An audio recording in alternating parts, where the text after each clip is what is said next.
The Higher Side Chats doesn't start with underwear ads or guilt-tripping donation pleas, nor would I ever commit the cardinal sin of podcasting and interrupt the flow mid-show to shill you an unrelated sponsor. But the free first-hour episodes do have to start with a little PSA before we get into it to ever so quickly remind/inform listeners, both old/new, that you're about to get into what I'm sure is a great first hour of a high-level interview, but that means you're missing half the show. If you like what we do around here, get yourself a THC Plus membership and listen to the full 2-hour interviews as they were really designed to be and as I know you would enjoy them most. Give a little and actually get a little more in return of the thing you're actually engaging with. 5 episodes every month, plus forum access, community comments, downloads to all the closing cover songs, a plus show RSS feed to use with any private RSS feed supported app, and the occasional joint session bonus shows, which include the messages you might leave me about your own theories, experiences, or otherworldly encounters at thehighersidechats.com/voicemail. If you're not quite sure, if you just want to feel us out, or if you're only here for this particular episode, no worries. New first-time subscribers get a 7-day free trial when you sign up at thehighersidechats.com. Cancel anytime. Try it out, because it's so important to feed the things you want to grow and starve the things that gotta go. And with that said, let's get on with it already, huh?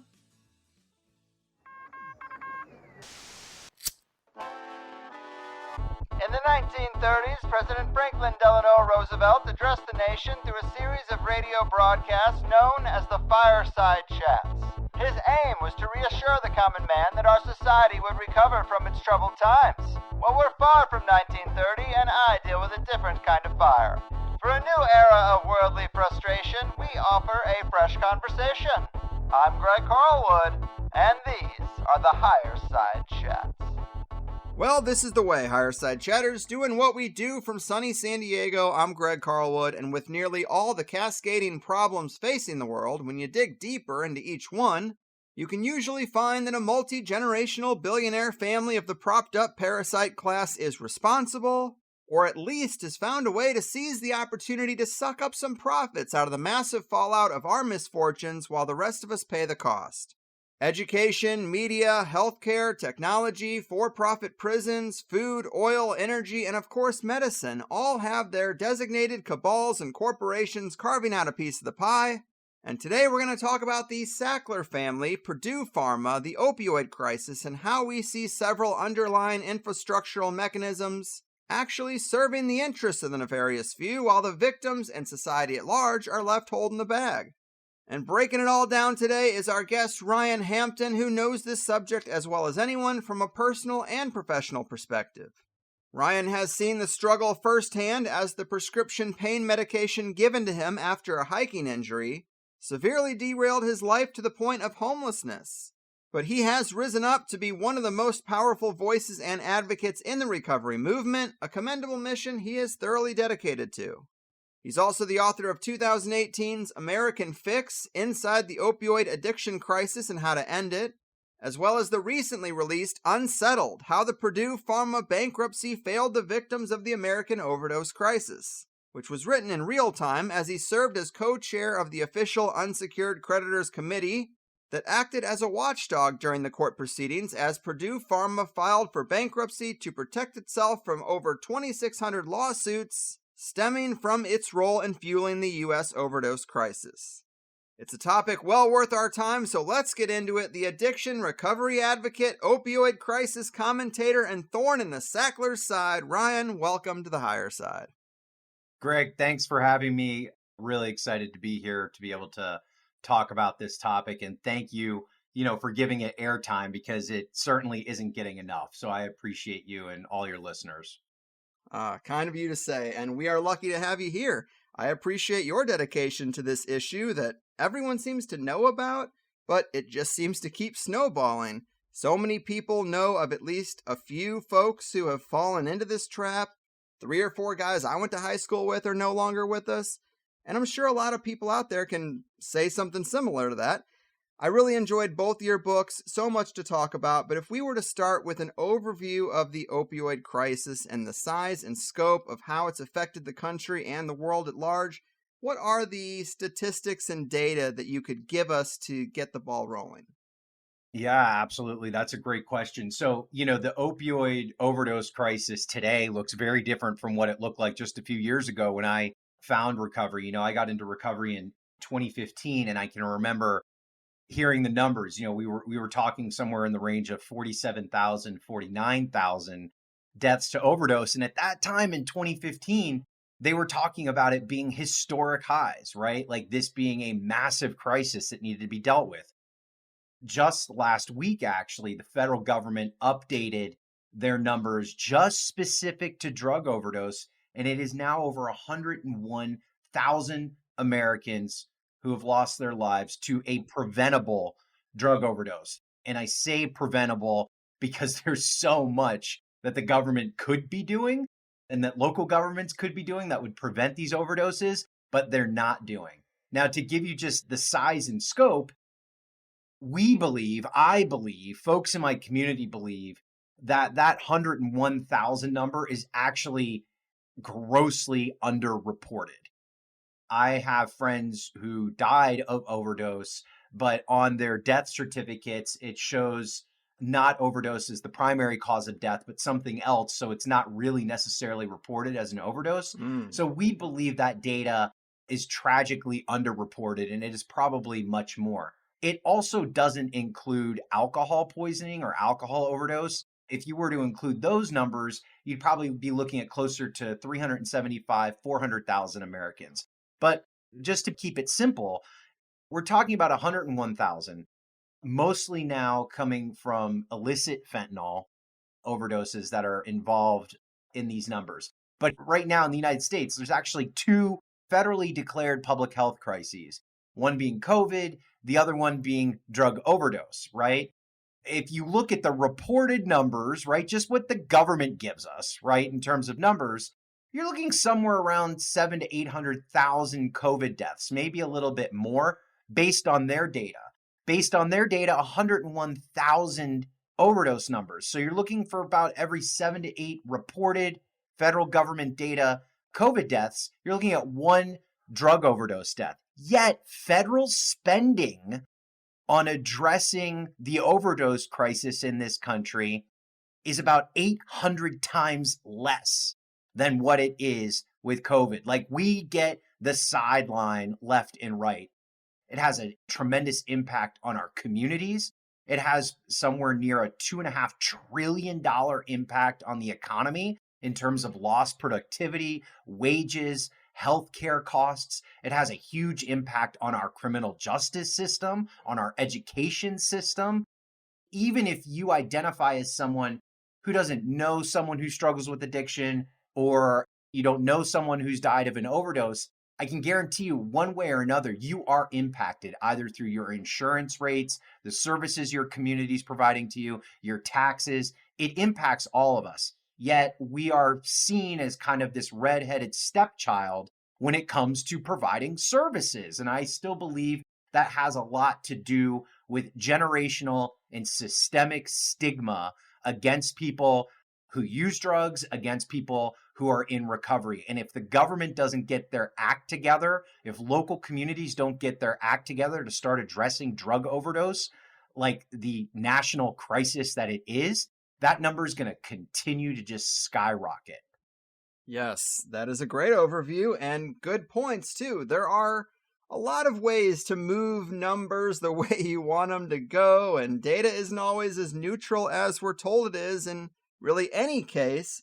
And not to talk too much about COVID, but it is also interesting that the very companies we're told to trust to get us out of that mess are some of the same companies complicit in the opioid crisis, right? Absolutely. It's frustrating. I mean, it's absolutely frustrating. I'll just pivot to this. I mean, we also have seen situations, and even in Purdue Pharma, I write about it in Unsettled. They unleashed Oxycontin to an unsuspecting market. They were in cohorts with the FDA to get it approved. They have pled guilty twice in federal court to crimes as a company, yet they also were in development for an addiction treatment drug, right? They were just approved for a naloxone drug, which is the anti overdose anecdote, just a couple of months ago, right? So it's like add to the problem and then create the cure. So I mean, we've seen this happen time and again with pharmaceutical manufacturing and distributing companies. Pfizer, right now making the vaccine, they have really dropped the ball in terms of production for naloxone. And we have communities that are dying because they can't get that anti-overdose response measure because of all of the problems and the pipeline problems and production problems because they're so focused on the vaccine. And it makes us really angry because I think you can walk and chew gum at the same time, especially when you're a multi-billion-dollar company like some of these pharmaceutical companies. Mm-hmm. Mm-hmm. And I learned from your book that Pfizer is largely a household name today because of the deceptive marketing tactics of Arthur Sackler. That's right. And Johnson & Johnson is the company who synthesized or introduced fentanyl. And you told me they actually have a hand in controlling some poppy fields in Afghanistan. Yep. So, yeah, a dirty world. Yeah, Arthur Sackler, right, who's like the patriarch of the Sackler family, got his first gig, really big gig with Pfizer around marketing, right? And I write about it in Unsettled at length, but Arthur Sackler figured out a way to turn medicine into marketing. He figured out how to market medicine the same way that we market McDonald's, Coca-Cola. He can kind of be known as like the Don Draper of pills, if you want to draw that type of analogy. But Pfizer was his first major client. Mm-hmm. Yeah, I had that quote from your book, The Don Draper of Pills. Very good.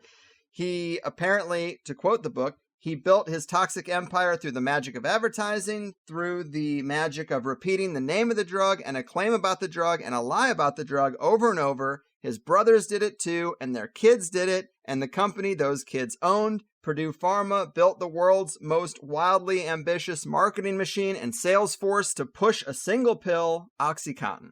Yeah. And I mean, Greg, like one of the more frustrating things too is even today, right, in 2022, there's certain things that federal government regulators could do to prevent this. And something that I have pushed for, and many advocates in the drug policy community have pushed for, and even pain advocates who rely on OxyContin and other opioids for massive chronic pain issues, is a prohibition on marketing of these harmful substances, right? Like what we're pushing for isn't to abolish opioids. That's not the solution. I mean, there's people who rely on these medications for extraordinary pain. The problem was the weaponization of the American medicine cabinet with OxyContin, right? The problem was the marketing and the flooding of these medications and pills into these communities with lies, right? So we need to figure out how we can have some sort of prohibition on marketing. That has been a very, very tough job with Congress, right? And the FDA. And you can only imagine why, because of the massive amount of political influence that these companies have on, the federal government, state governments, even local governments. It should really piss anybody off who looks under the hood for how this system works. I had no idea what I was getting into when I signed up to be co-chair of that committee and was appointed by the DOJ. What I saw was nothing other than a sham, like a process of a sham, from how we got into this mess to how it was dealt with in bankruptcy court. The system was stacked against normal, everyday people from day one. That is a common theme around here, whatever the subject we are talking about is. And when it comes to the marketing, what are some of the biggest lies in that marketing? That it's non-addictive and safe and effective, I would assume, but maybe there are some others that aren't quite as obvious? Sure. So let's start really quick with going back into the 90s, right? Late 90s, when the FDA gave the new drug approval known as an NDA to Purdue Pharma. The drug was approved by a NDA officer that worked for the FDA called Curtis Wright, Dr. Curtis Wright. Dr. Wright actually invited Purdue Pharma to a hotel in Rockville, Maryland, that was only about a couple blocks away from the FDA to meet with him and essentially let Purdue Pharma write their own new drug approval recommendation to the FDA that Curtis Wright submitted under his own name. Surprise, surprise, Dr. Wright left the FDA shortly after Oxycontin was approved and put onto the market and took a $400,000 job at Purdue, right? So, I mean, if that doesn't scream corruption to you, I don't know what does. Where Purdue was really able to sneak into the market under the claim that it was less than 1% addictive to folks who took it was something called the delayed absorption statement, right?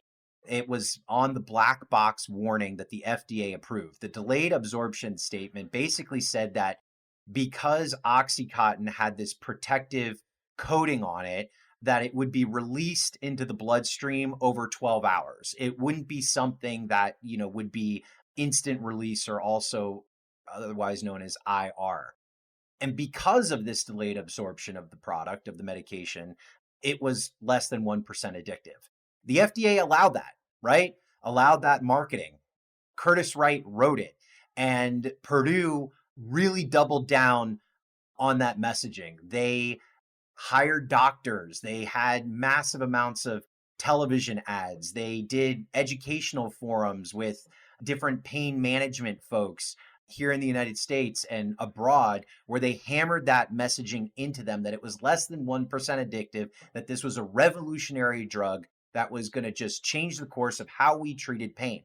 Now, what we saw as a result of that was a market, right, that was craving the medication because they were being prescribed to it for things like fibromyalgia and, minor back pain and minor surgeries and sport injuries for kids who were in high school.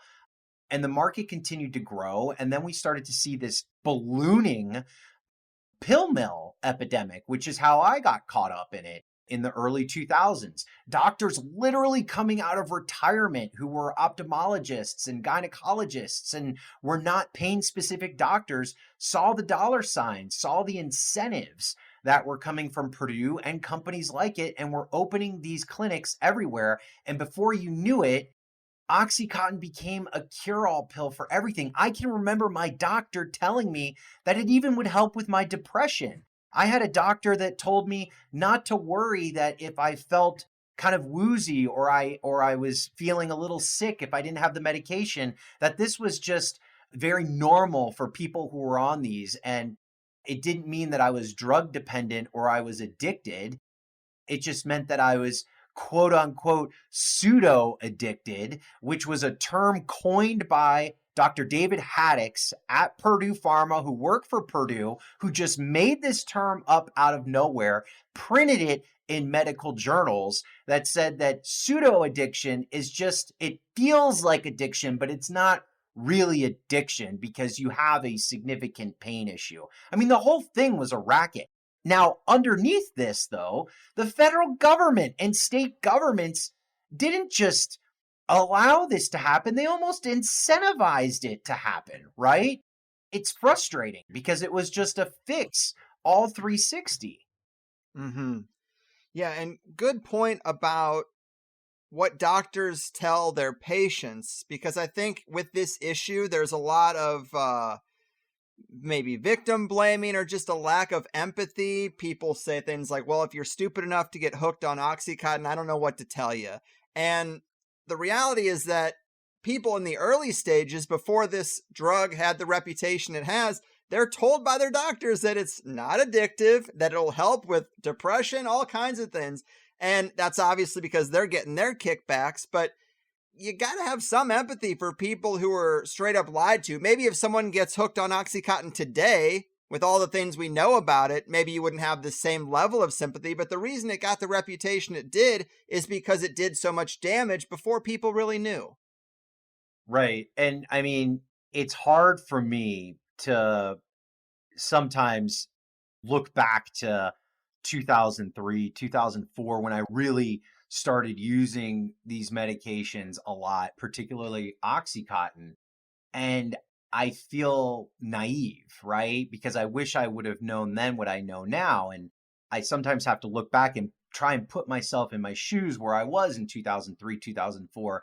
And I can tell you, and I know it sounds a little ridiculous if you're new to this subject, but at the time, I really did not make the connection between Oxycontin and then potentially losing my life, being unemployed, becoming homeless, becoming dependent. Like my entire survival part of my brain just dependent on this one medication.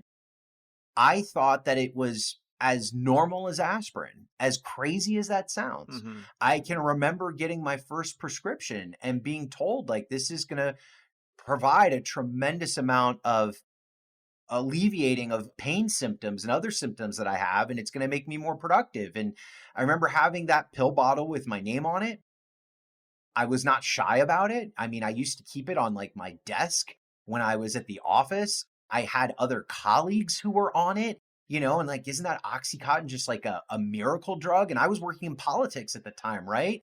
I can remember, family members of mine who had headaches and asked me if they could have half of an Oxy because it will solve it. And they've heard so many great things about the drug. I mean, like, we just didn't know. And this was happening in millions of households across the country. And it just spread like wildfire. Part of the crime, though, was that the DEA, right, who many will lift up and say, look at all the great work that the DEA has done on this issue. Well, yeah, I mean, they're a little Johnny come lately. But if you ask me, the DEA kind of gaslit this as well, because the DEA had the data.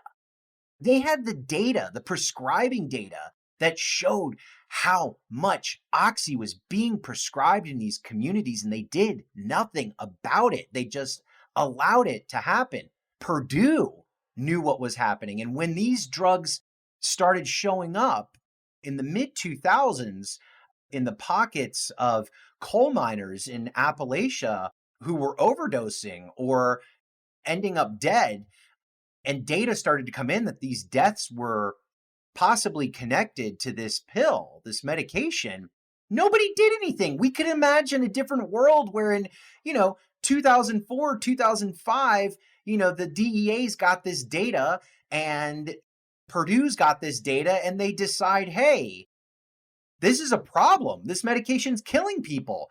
We should do something about it. Maybe we need to scale back. Maybe we need to look at the formulation. Maybe we need to not look at this claim we've got around delayed absorption and 1% of folks getting addicted. No, that's not what happened. They pled guilty in 2007. 3 executives pled guilty, of which none of them served any jail time. It was just massive civil criminal fines with the Department of Justice, and I think it was about $600 million. And you would think, hey, it would end right there, right? We're going to do something about this. We're going to change this. No, instead, they doubled down. They doubled down, right? They kept doing what they were doing, except worse, and more people continued to die. Ugh. Man, and just to elaborate on your personal story a little bit more, yeah, you used to work in the White House. You were at a very high level doing what you do. Oxycontin also wasn't the first thing you were prescribed anyway. Right. And I'm just curious when you knew it was a problem, because the transition that seems difficult for me to understand from an outsider perspective is moving from a prescription medication to shooting up heroin with a needle and having it run your life. Is that just what happens when they won't give you the pills anymore? Talk to us about that real rock bottom place and how you really get there. Yeah, that's a great question, Greg. So, I mean, you're right. I was very interested in politics from a young age. I did land a job in the White House when I was in college, left that job in the early 2000s and took a political organizing job in DC, and had a really bad slip and fall, like you said, in 2003, which cracked my ankle and my knee, and ended up in the care of an urgent care physician right outside of Maryland. And that physician wrapped my leg and said, hey, you're going to need to get an MRI here and get this checked out. But in the meantime, here's a prescription to help with the pain. And it was Dilaudid, which is, for folks who don't know, it's a very high grade opioid. It's kind of, strong morphine in a pill. And what I didn't know at the time is that actually was a Purdue product as well. Dilaudid is a brand Purdue product. And it didn't, my journey to homelessness and to overdose and loss of employment and apartment and almost, losing my life wasn't too much of a protracted journey. And it did happen over time. I had to move back home to Florida shortly after that injury because my father had passed away.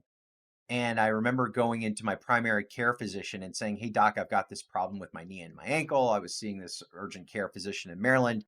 What do I do? And my doc was like, "Oh, no, I don't do pain management. But if you look in the back of the Miami New Times, you'll see there's like hundreds of places that do." And that's what I did. I looked in the back of the New Times, and I remember the ads. It was like, "We prescribe Oxy. We take care of your pain. We guarantee you'll be pain free within 48 hours. Call us, see Dr. So-and-so." And when you look at the amount of pain clinics that existed, and this is a real number, there were more pain clinics where I lived in Broward County, Florida, Miami-Dade and Broward County, Florida, than there were 7-Elevens and McDonald's. There were that many. Huh. And after my first visit with my first pain doctor, which was a woman named Dr. Julia, she had prescribed me my first Oxycontin. And over time, I started to develop a physical dependence, although I didn't really, again, connect the dots because I was taking them as prescribed. I was taking them every 12 hours, but my body, if I didn't have them every 12 hours, would start to go into what we know as withdrawal. But I didn't know what withdrawal was at the time. And I can remember late 2004, I was sitting in my office.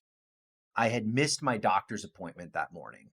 And I thought, no problem, I'll just make another appointment tomorrow or the next day, and I'll get to see the doc and get my medication refilled. It'll be fine. I'll just trudge through. And by about 5 o'clock, when the day ended, I started to feel really sick, and I started to sweat, and my stomach was really upset. And I went into the bathroom and I splashed some water on my face. And I looked at myself and I said, could this maybe have anything to do with the medication? And I came back to my desk and Googled, and, sure enough, yeah, it was a result of not having my meds. And I was so sick at the time, my first thought wasn't, "Hey, Ryan, you might have a problem. You may need to go to rehab, or you may need to go talk to your doctor or something." No, my first thought was, I need more medication. So I called another doctor and got another script. And before you know it, my tolerance kept going up. And it got to a point where in order for me to function over the course of 3 or 4 years, I needed those pills. If I didn't have those pills, for anybody who's listening, if you haven't been through withdrawal or seen somebody you love go through opioid withdrawal, it is single-handedly one of the worst experiences a human being physically can go through. You can't get out of bed. Your mind doesn't work. Your entire survival system of your brain is hijacked. Having the medication is more important to you than basic needs such as food and shelter. It's impossible to work if you don't have the medication. I was completely hooked, and I was already beyond the point of just being able to stop. So fast forward 2 or 3 years, I was at a point where I knew I had a problem. I had identified I had a problem, but I was unable to get help. It just wasn't available to me. And I started seeing more than one doctor. And I write about it in Unsettled. I was doing things like trading my pills so that I could get things like food. I was doing things I'm not proud of so that I could get the prescription medication. The fall from working in the White House to kind of being a hustler on the side of the Dixie Highway in Hollywood, Florida was very quick for me. And I was not proud of it. But the state of Florida decided and started seeing this uptick in overdose numbers and decided they were going to do something about it. That there were all of these pill mills and there were all of these people that were taking these medications and they were seeing overdose numbers spike.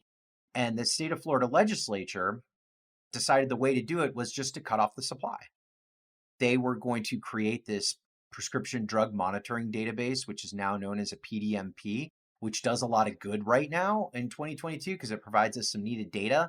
But when it first started, it was all about just kind of tracking the people who are using the medications, using too many of the medications, seeing more than one doctor, which I was, and cutting them off, right? Basically saying it's the patient's problem, it's the addict's problem, it's definitely not the doctor. And I showed up at one of my doctor's appointments coming to the late 2000s, I think around 2008, 2009. And the doctor who knew I had been misusing the medications, the doctor I was seeing was actually misusing the medications themselves. I had seen her high multiple times in the office. And I walked in to get my script. And she pulls out this long rap sheet and she's like, "You're getting too much medication. You're seeing too many doctors. We have this new law in the state of Florida. I could lose my license if I prescribe this to you today. You're a junkie. You're a drug seeker. I shouldn't be treating you. Get the hell out of my office. If you ever come back here, I'm going to have you arrested for trespassing." Right? Mind you, this is after she took my $200 cash for my appointment. And I remember looking at her and saying, "What do you mean? How am I supposed to survive? What am I supposed to do? I need this medication. I was sick. I was in withdrawal." She said, "I don't care. Get the hell out of my office." And this wasn't just happening to me. This was happening to thousands of people all across the state at the same time. And when I walked out of that office, people think seeking help is easy. It's not, particularly when you're in withdrawal. All you want is that next hit. And there was a heroin dealer right there in that parking lot who was willing to get me well right there. And heroin was cheaper, way cheaper than the medication. It was more available. I didn't need to go to a doctor, and it did the trick for what I was looking for at the time. And that's how I ended up addicted to heroin. That's how I almost lost my life. That's how I became an IV user. And it's scary when I think back, and thank God I say to my partner and my family all the time that this didn't happen to me now in 2022 because the drug supply is poisoned with fentanyl. I probably would not be here today to tell this story. But that's how it happened to me, and that's how it happened to many others across this country. Damn, that guy knew right where to be. It's like the old joke of looking for loose women at an abortion clinic because you just know that they get down. It's like, well, this is the place to find your customers if you're trying to sell heroin because they're trying to get treatment here and they're being cut off. Man, that's really sad. And I've known someone who had fibromyalgia, so you're already dealing with pain. They didn't have support from their parents. They didn't have insurance. They couldn't really work because of the pain. And then they started getting heroin. They're like, look, it's cheaper and it makes the pain stop. Yeah. And it's just really sad to someone who's like sees heroin as so dirty and a bridge so far from their reality. It's like, well, you don't wake up every day with pain. So what do you know about it? But well, let me just say something about that though, really quick, because you make an important point. Like part of the way that addiction and pain both, right? It's kind of two sides of the same pill. Pain in this country has been stigmatized. Pain patients have been stigmatized.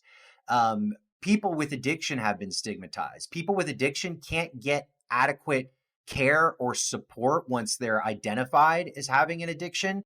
They can't get the right types of supports to keep them alive.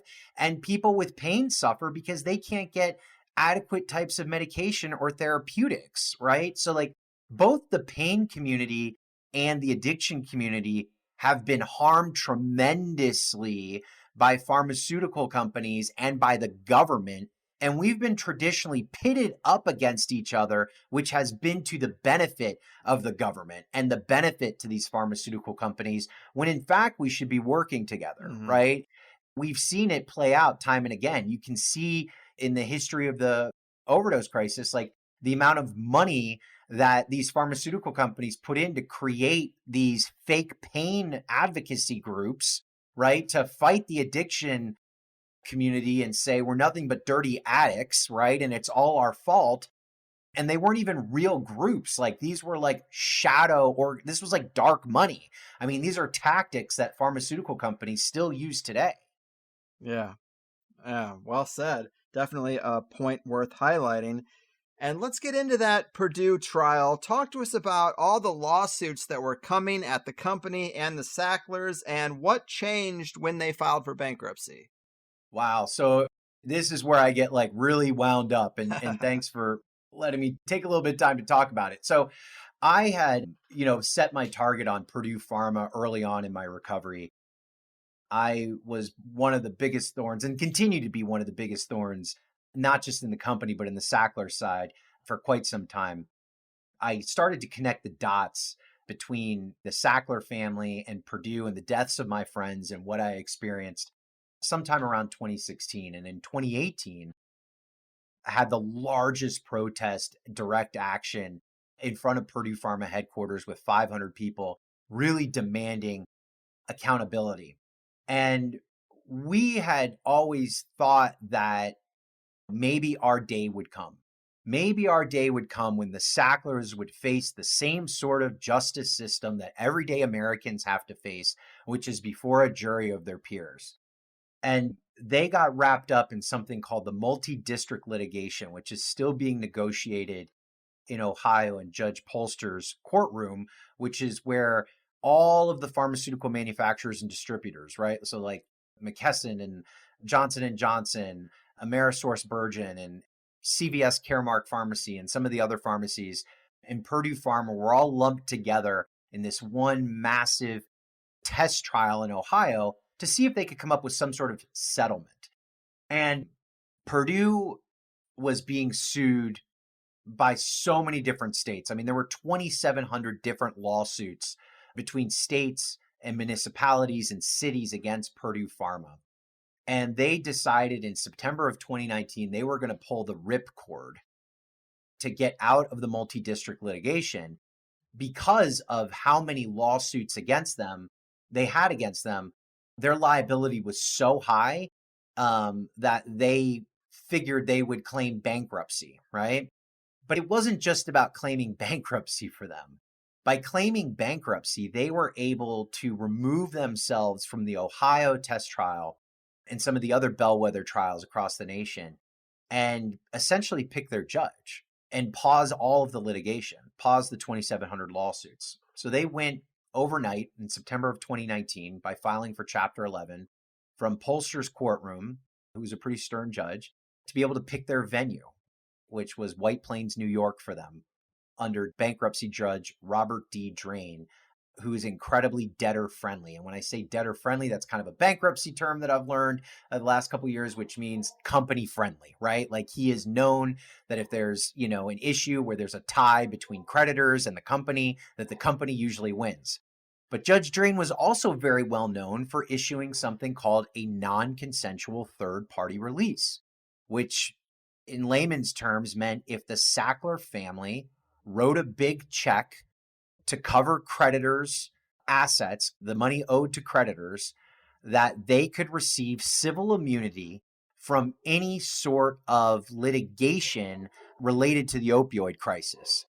It's the biggest scam in the world, right? So if you get caught with a crime, if I get caught with a crime, we don't have the option of saying, let me look around the map and figure out what judge would be best suited to my needs and what judge is most likely to be able to get me immunity so I'm never sued for anything ever again related to the crimes that I've committed. That doesn't exist. But in bankruptcy court, it does. And that's what put Purdue Pharma and essentially the Sacklers into Chapter 11 in White Plains, New York under Judge Drain.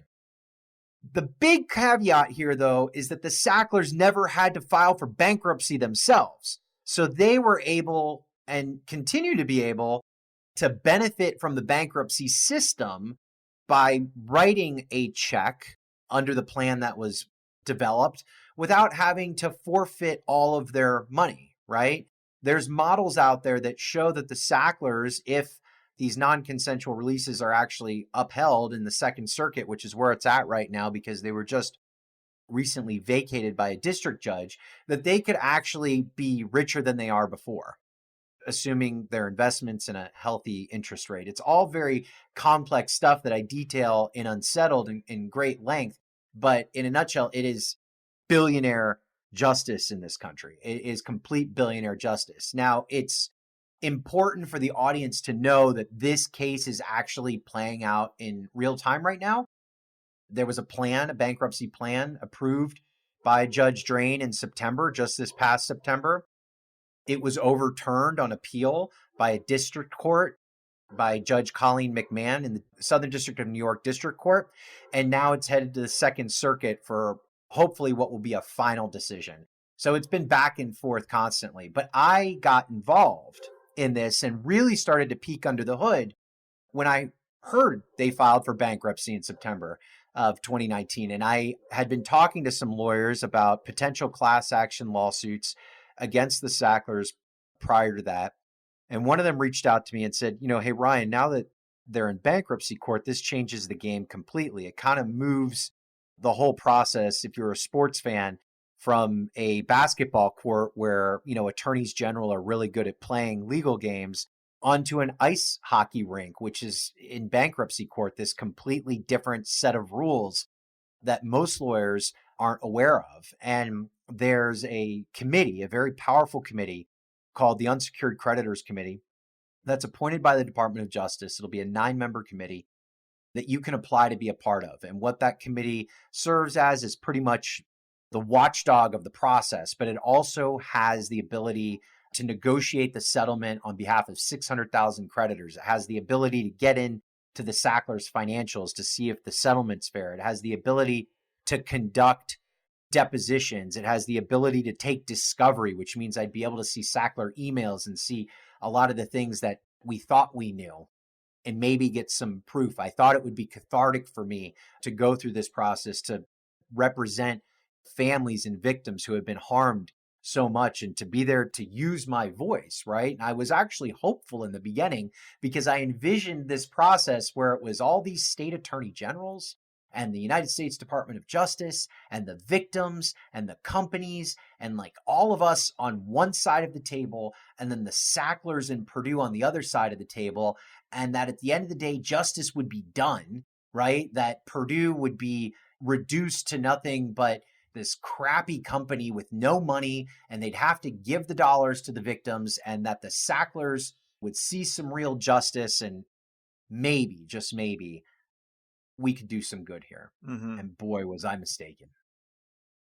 The whole process was set up to benefit everybody but the people who were harmed the most. Right.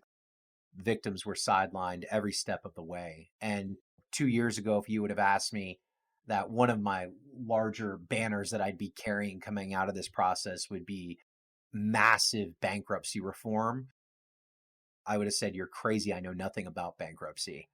The bankruptcy system in this country is one of the most corrupt, rigged systems I think exists.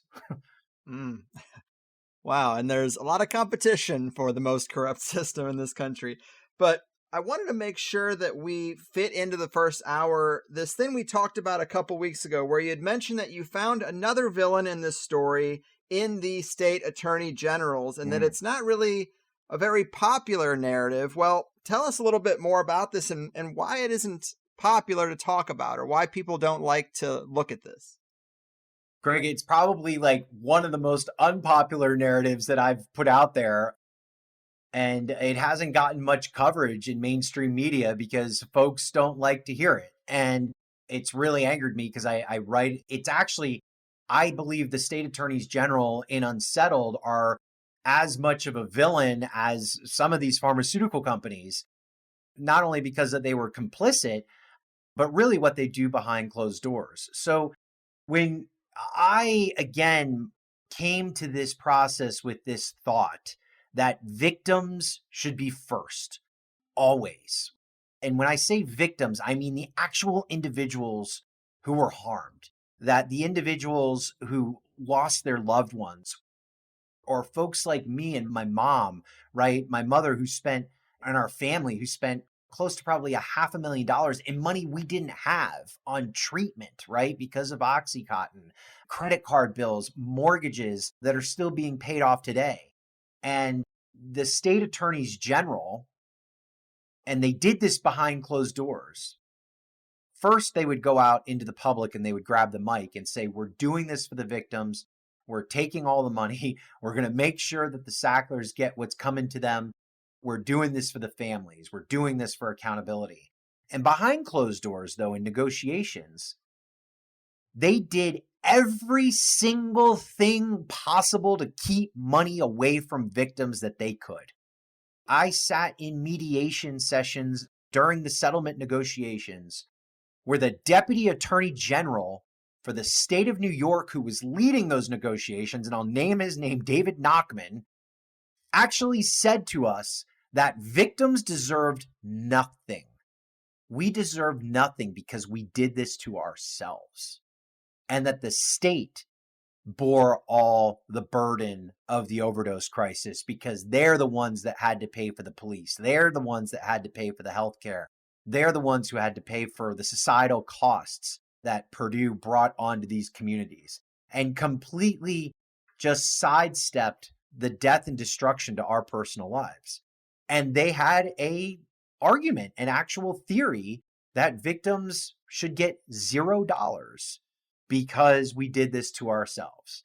Now, the outcome of the settlement, as it stands right now, and it is on appeal, right, in the Second Circuit, it's about a $10 billion plan, and that includes $4.5 billion from the Sacklers and their substantial contribution.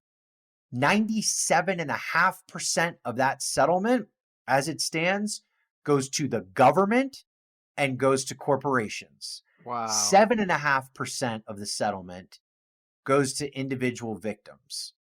The payouts for individual victims range from $3,500 to $48,000 max if you can prove you lost someone close to you from an overdose directly caused by a Purdue product. For comparison, there was a car manufacturer bankruptcy a few years ago where creditors people who were harmed by the seatbelts in these cars, who filed claims in the bankruptcy, who had as much of a bruise on their left arm from these faulty seatbelts, received more money than a mother will who lost her child to an overdose by a Purdue product.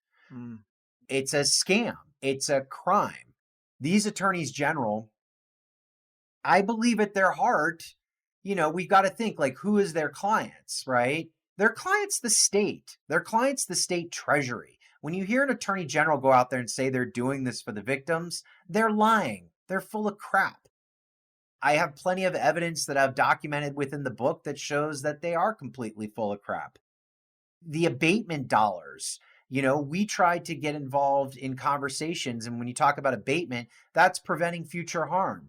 How are they going to use these dollars? Are they going to go to community-based organizations? Are they going to go to provide evidence-based recovery supports that we know that work? Are they going to go to support harm reduction? And we were told left and right, like, we have no business in those discussions. The state's going to decide how to spend this money, and we're just going to have to deal with it. It's angering because that myth is still perpetrated today by some of these attorneys general. You see some of them on television talking about it, and it's enough to make my blood boil. I just had an action last week against the Attorney General of Connecticut, William Tong, because he keeps saying we're going to keep fighting the Sacklers for more money and we're going to hold them accountable. And what we really want are criminal charges, right? So like all of the victims in this case and victims who have been harmed by the Sacklers, we want criminal charges. We want the United States Department of Justice, or at least one of these 50 attorney generals who claim such egregious crimes by Purdue Pharma, to put their money where their mouth is and make the Sacklers sit for a grand jury, indict them, criminally investigate them. No, you know what? Not one single state in this country has filed a criminal charge against any member of the Sackler family, because this is all about money. This is not about real justice. And so when we hear an attorney general talking about holding the Sackler family accountable, that is not what they're doing. All they are doing is trying to get more money, but money for who? Money for their state, because they have pushed us aside. They have chewed us up. They have spit us out, and they have discarded the victims when every single one of their claims wouldn't even exist without the victim's claims. Every government claim, every insurance company claim, every corporation claim in this bankruptcy wouldn't exist if it wasn't for the death and the destruction of families and individuals who have carried the burden of Purdue's crimes for far too long, and the injustice just continues. And mainstream media will not give that subject the airtime. They do not want to talk about it. It is one of the most frustrating narratives coming out of Writing Unsettled and participating in this process. Man, well, I'm glad you broke that down. It is important for people to know these state AGs, they're just trying to capture that money, put it in the budget. There's no guarantee it'll go where it's supposed to go at all. They kind of can just do whatever they want with it. I've heard you talk about that before. Yeah, I mean, and they say they're going to do the right thing with it. They say they're going to spend it on abatement, but there's no real mechanism that guarantees how for them to spend the dollars. I mean, they've been so broad. They're like, yes, we'll spend it on prevention. Yes, we'll spend it on treatment. Yes, we'll spend it on law enforcement. But like 99% of it could go to law enforcement, right? On like body cams and stuff, and they could claim it for the opioid crisis. Part of the problem here is the lack of transparency. Like, good luck trying to go track down how a state's spending their abatement dollars. I've tried it. Like, if you don't have 2 PhDs and like a reading room of 5 people who can go through tens of thousands of pages of documents and understand government coding, you're not going to be able to figure out how these dollars are spent. There's no real easy way to break it down. You know, we saw this happen with the tobacco settlements, right? Some time ago. It's my firm belief that the opioid abatement dollars is going to be more of a catastrophic failure than how the tobacco dollars went down. And not to mention, Greg, like one of the things I haven't really been able to talk about are the lawyers in this. Yes. Like at the end of the day, the only ones getting rich are the lawyers. I didn't realize that going into the process. I have a whole chapter about it in Unsettled. Under 1,000 lawyers in the Purdue Pharma bankruptcy will collectively take home, after contingency fees and professional fees, over $1.3 billion. This includes contingency lawyers that work for the states. This includes contingency lawyers that work and professional lawyers that are fee-based hourly lawyers that work for Purdue and that work for the creditors committee and that work for different creditor groups. Under 1,000, over $1.3 billion to the billionaire millionaire class out of this bankruptcy. Yet 138,000 victims will have to share in $750 million. Now, tell me the system isn't set up for us to get screwed under those calculations. Yes, I'm glad you made the point about the lawyers.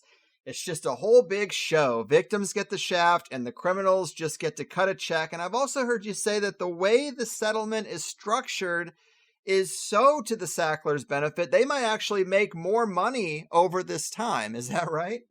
Yes, that's absolutely correct.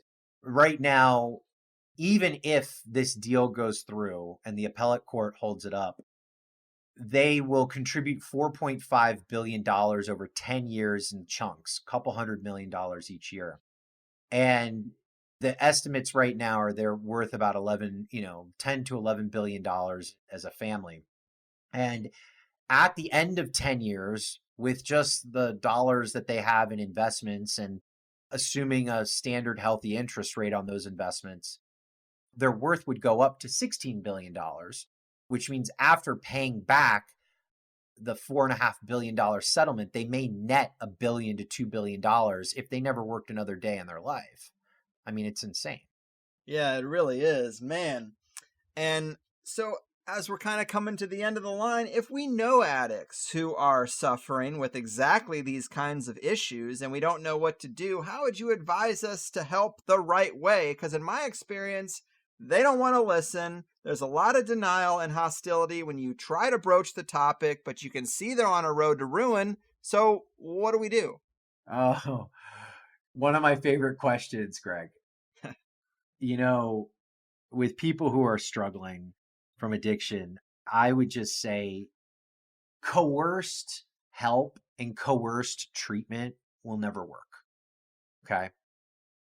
If they're in your family, if it's someone in your family, it is important to have boundaries with them because it can be devastating to you and it can be devastating to those around you. But it is important to always, if it's a loved one, to love them and to listen to them.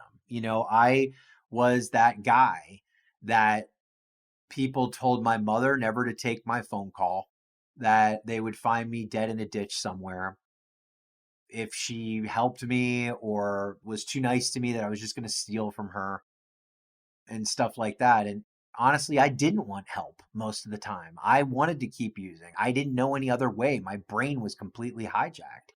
But there comes a point, and there came a point with me where I did need help, and my mom answered my phone. And some days she would just listen to me, and she would encourage me to get help. She wouldn't force me, but she encouraged me. And if you have someone that more importantly is if you think they are struggling, ask them if they're okay. Ask them if they would like to get some help. Be open to having a conversation with them. And they may say no, but have healthy boundaries with them. But healthy boundaries means not just shutting them out of your life completely, because the next step may be they end up dead. And I think for a lot of us who go through severe substance use disorder and addiction issues, beyond the drug, what we're all really trying to grasp a hold to is something that we're missing in our human lives, right? Something that we're missing deep down inside. And for a lot of us, it's a lot of trauma that may have existed for quite some time. It can be very hard to love a loved one who's going through this, particularly if they've harmed you somehow.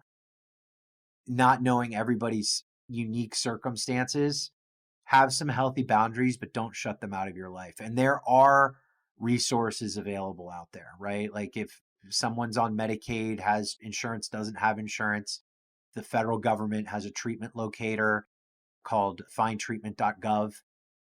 Folks can reach out to me on my website.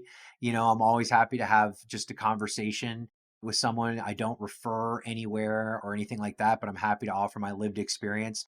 There's a great model called recovery community organizations. They're nonprofits that exist in many towns across the country called RCOs, where they offer peer recovery support services, where it's a peer with lived experience, such as, someone like me who's been through this, who can help that loved one kind of navigate what their options are and kind of try to take that burden off the family.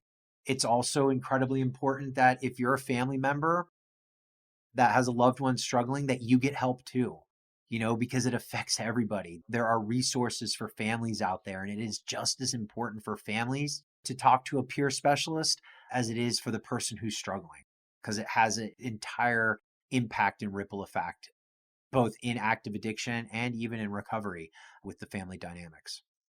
Right on.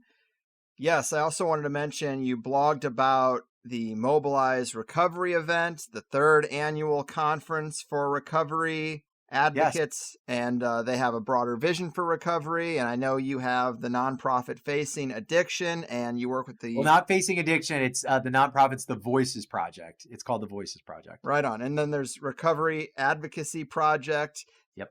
The terms and words get a little redundant and confusing, but in terms of the organizations that you endorse, that you're involved with, and their approaches to these things that you think are doing it the right way, what should we leave people with? Listen, I take a little different approach on this. I believe that we know what works. We know what we need to do. I set out that agenda earlier to you. That's just kind of a peek behind the curtain of all the things we need to be looking at. What we're missing is a vocal, active community that's holding policymakers accountable, and an effective constituency of consequence, because I believe our elected officials need to start answering some really hard questions as to how we got here and why things aren't getting better when we know what to do. So our entire model at Mobilize Recovery, at the Voices Project, and Recovery Advocacy Project is about building people with lived experience, family members, people impacted by addiction, people in recovery, giving them the skills to organize their communities locally for new policies, but also to kind of call BS on a lot of these legislators and members of Congress and governors and folks in powerful decision-making authorities who say they care about ending the overdose crisis, but aren't really doing much to do it. So I believe we need a little bit more of a robust civic engagement model if we're ever to really get more action similar to what we saw with ACT UP during the AIDS crisis and other healthcare issues in this country. Mm-hmm. Yeah, I've heard there are 3 pharmaceutical lobbyists for every member of Congress. And of course, they Minimum. will just keep doing whatever they're doing to make that money, and they'll sweep all the dirty stuff under the rug as long as they can. So the pressure is very important, as you say. Absolutely. And your website is ryanhampton.com. You got the blog, you got other resources there for people. So that's probably important. And man, just thanks for doing the work you do and for talking to me today. It can't be easy to have to work in the realm of all this after you dealt with it yourself. You constantly are being reminded of it. So I imagine that's very difficult, but you're doing amazing work in the world, and that's a beautiful thing. And take care out there. Thanks, Greg. Appreciate it. And boom goes the dynamite, people, beating the drum of an issue we all know is there, but THC has never really dedicated an episode to it, and it's probably long overdue. I mean, just listen to those statistics again. 400,000 have died since 1999. 100,000 in the last 12 months for the first time. Even that ratio seems weird. I bet it's a lot more than 400,000 since 1999 if 100,000 have died in the last 12 months, but I'm just the messenger reading statistics. 1 in 3 American households affected in some way. And from April 2020 to April 2021, fentanyl claimed the lives of 40,000 Americans aged 18 to 45 to make it the leading cause of death for that age group. And to put that number in perspective, car accidents, 22,000, suicide, 21,000, COVID, 21,000, and cancer, 17,000. So you could basically put car accidents and COVID together and you'd get the number of deaths from fentanyl alone. And that's not even the topic of the day. It's messed up. This is an issue where there's a lot of judgment and an assumption that it could never happen to you. Kind of like factory workers who lose their job. I've heard a lot of people say, well, you shouldn't depend on one factory to make your living or to prop up a town.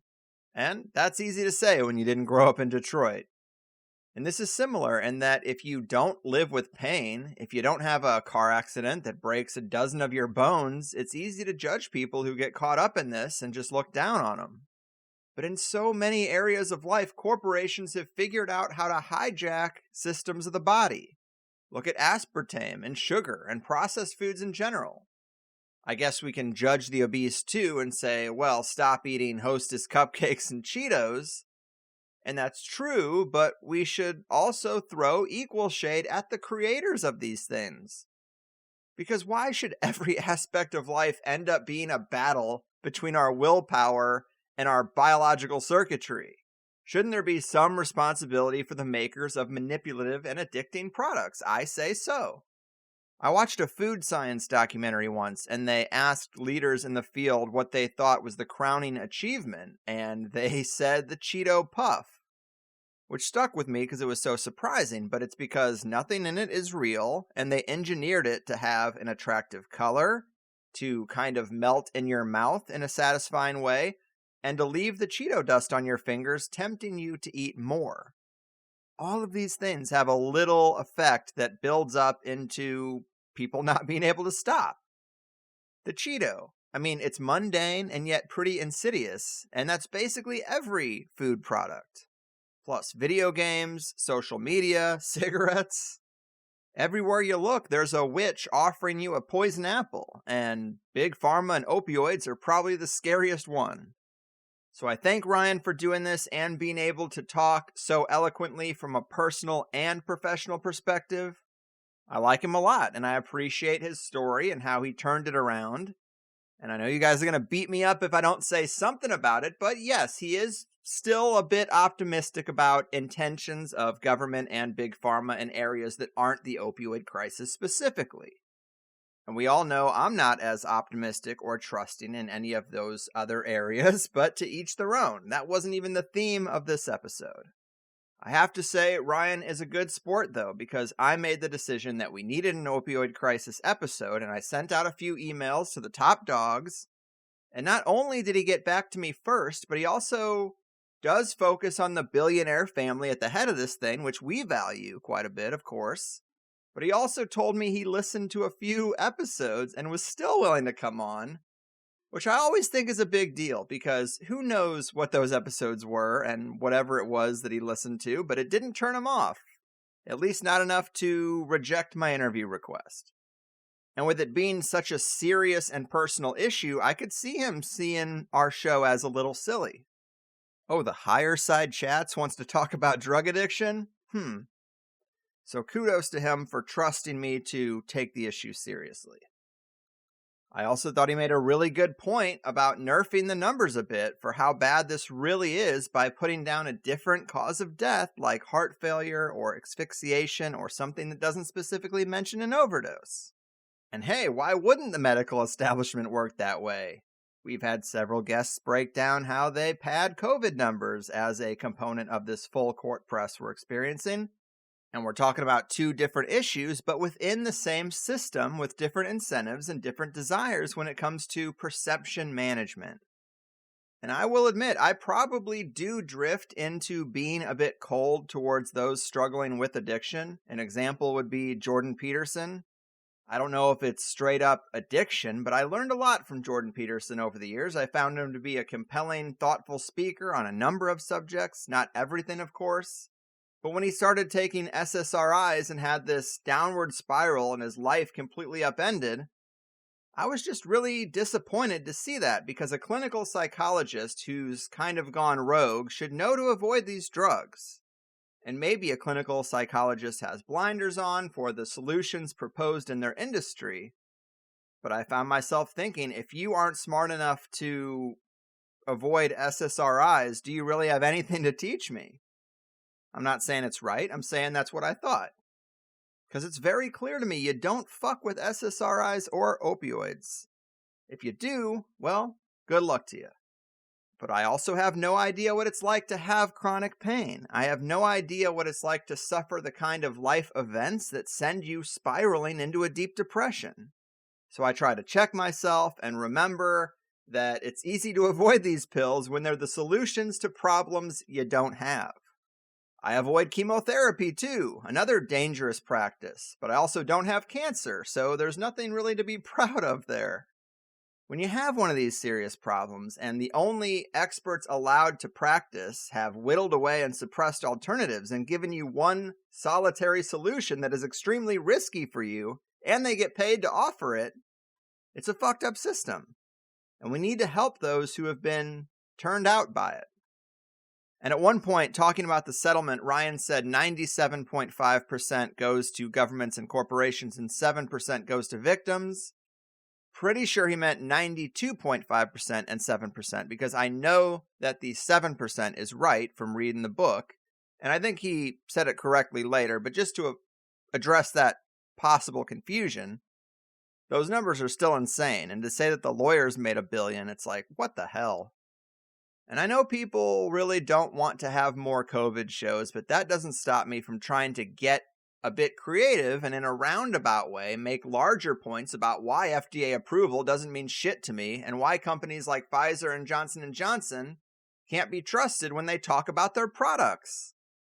Even holistic medicine is hard to navigate because for so much of it you'll find negative articles that try to repeatedly highlight a lack of FDA approval to make something sound scary or extra risky.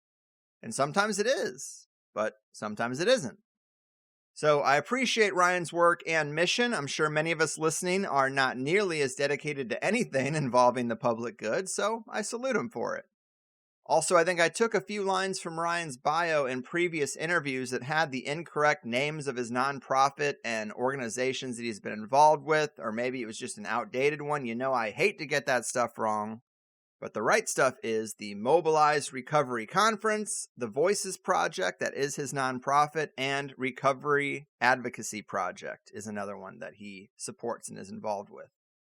Obviously, use his website as the portal to reach these other things if you have the need.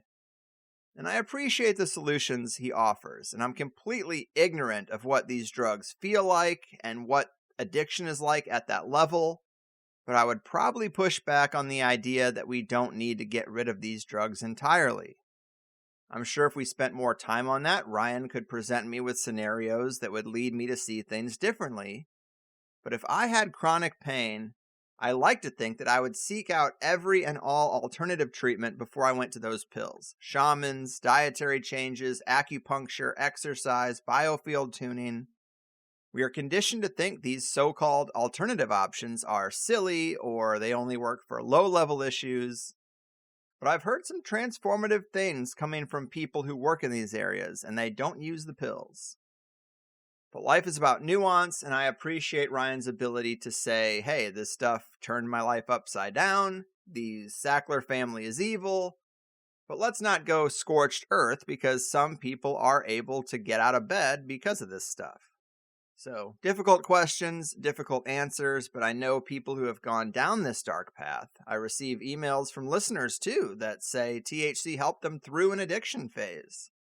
The first time I heard that, I was really surprised, but now I would say it comes up in people's correspondence with me maybe a dozen times a year. I wouldn't say anyone super close to me has died from this kind of stuff. It's been on the outside edges of my circle. But there was a dude named Brian who I really liked in high school. I thought he was a lot of fun. I was definitely jealous of his athletic abilities. He was charismatic.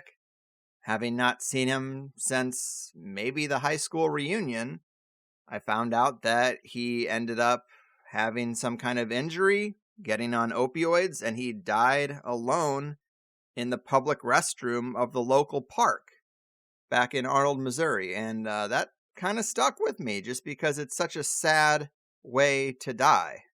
And obviously he's very young. But after hearing Ryan's personal story, the jump from pills to needles, I empathize. I always struggled to see how that jump was made. I never really had it explained to me like that, but now it seems pretty obvious, even though it's still one hell of a leap. I guess the lesson is there are predators in the corner offices of big skyrises, as well as in the back alleys and parking lots of treatment centers. Anyway, in the second hour for Plus People, we got into other huge settlements from pharmaceutical companies, culpable agencies and co-conspirators in all this, the PR message control elements the Sacklers used, something we see from billionaire families all the time. This I thought was interesting, but hacking and corrupting Ryan's internet and email inbox. Now, I just started watching the show Goliath with Billy Bob Thornton, and right in the pilot episode, it shows a good example of corporate intimidation and surveillance techniques, and Ryan may never really know, but I would speculate that they have the power to do the things that he mentioned. We talked about who else was on that committee and why CVS was there. Ryan's right and wrong solutions for the opioid crisis, how Big Pharma profits from the black market as well. Another great show, but the latest season of Ozark is all about this. It's very nuts. Succession was also mentioned, and hey, you add in Righteous Gemstones and you got all my favorite shows right there.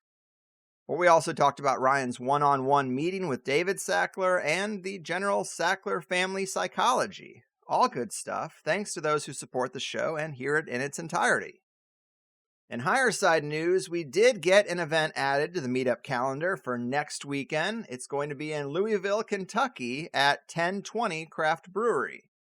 So thanks for adding something so I didn't seem like a fool in the wrap-up with nothing to say. But we did get some support tickets about the meetup's calendar, so there is some confusion that I should clear up.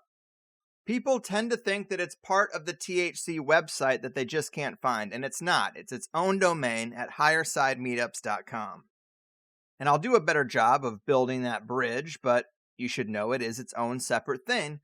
And Plus members have been confused because when they try to log in with their Plus account credentials, it doesn't work. Well, that's because it's a totally separate website. I didn't port over the Plus member database because I don't want to assume that all Plus members want to be in that database or want to create events or engage in this way. It's just its own separate thing. And Plus members have to remember that there are tens of thousands of non-Plus members listening to every show. And I know another site with another registration process is annoying, but it's the only way it works. We can't just let anyone make events because it'd be all spam and bots and untrusted sources. We want to make sure there's at least a person and an email attached to every event so that there's somebody running point if the event needs to change or more details need to be given, etc., etc. So to make an event, you go to highersidemeetups.com, take a second to make an account, and then the calendar is open to you to make events whenever you want. I've mentioned this before, but I'm going to be road tripping with the family in March, and I would love to make several stops between San Diego and Chicago that are THC meetups. It's nice to see that some of these meetups are recurring now, and I know that there's good, stable communities forming in places, so those would be areas I'd want to hit, and there's one more month available to start making that happen. But if you're going out for a few drinks with buddies anyway, put it on the calendar and bring in a few more locals that you'd probably enjoy meeting. But I guess in terms of news, that's really it. And I guess no news is good news, as they say. Just staying the course and trying to bring you entertaining, informative, off-the-radar, important episodes. I hope you're all doing well despite the wider concerns out there, but that's it for me. Thank Ryan if you appreciate his time and work as much as I do. I'm getting out of here. Your move, opioid offerers, addiction dismissers, and drug damage downplayers. Your fucking move. The truth has been hidden from me. Didn't believe it myself. Got lizard people on top of the world, and I wish it was somebody else. Believe it or not, the truth is out there for people who have the eyes to see. My favorite show makes me more aware. Who could it be? The Higher Side Chats, THC.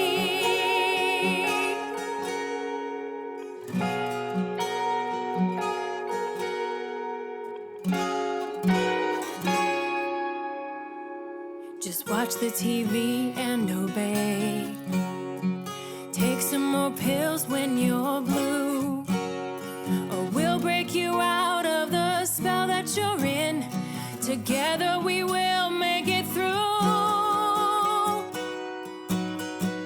Believe it or not, the truth is out there for people who have the eyes to see. My favorite show makes me more aware. Who could it be? The Higher Side Chats, THC. Seeking the things that are true. THC is here for you. Believe it or not. Believe it or not. Believe it or not.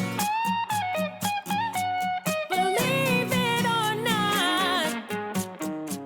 Believe it or not, the truth is out there for people who have the eyes to see.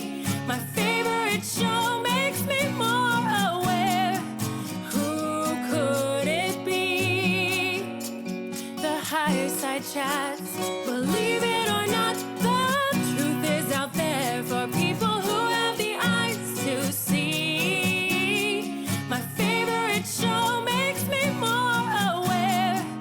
Who could it be?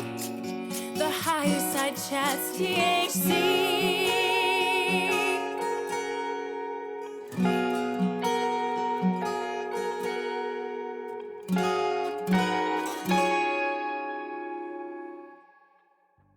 And that is another show complete.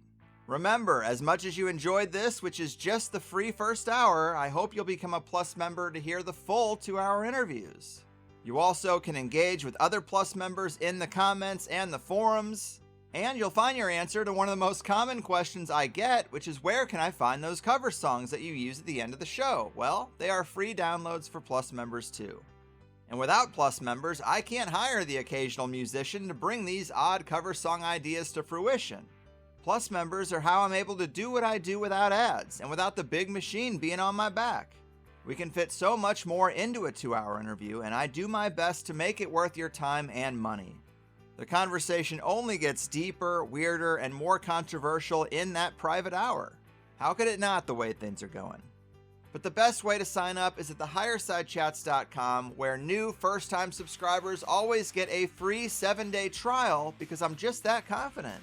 There's no PayPal on the website, but if you need to use PayPal, then sign up through Patreon and you get all the same episodes. Our website is a credit or debit system, but you can also scope out the other options like a few various cryptos, cash or check mailed to the P.O. Box, and I'll even barter with most people if you have your own business and produce something nice that my wife or kid or taste buds might like. But the architects of consensus reality have made it clear that these themes and topics aren't really welcome on the main stage. And so this is how we secure a little counterculture corner for ourselves, and I hope you'll join Plus because that is the only way it works. Besides, you can cancel anytime right on your profile page. The most common concern I hear is people just being unsure if THC Plus will work with their podcast app, and the answer is probably yes. But if not, we have several high-level app recommendations for whatever phone you use, and the website is made for mobile too.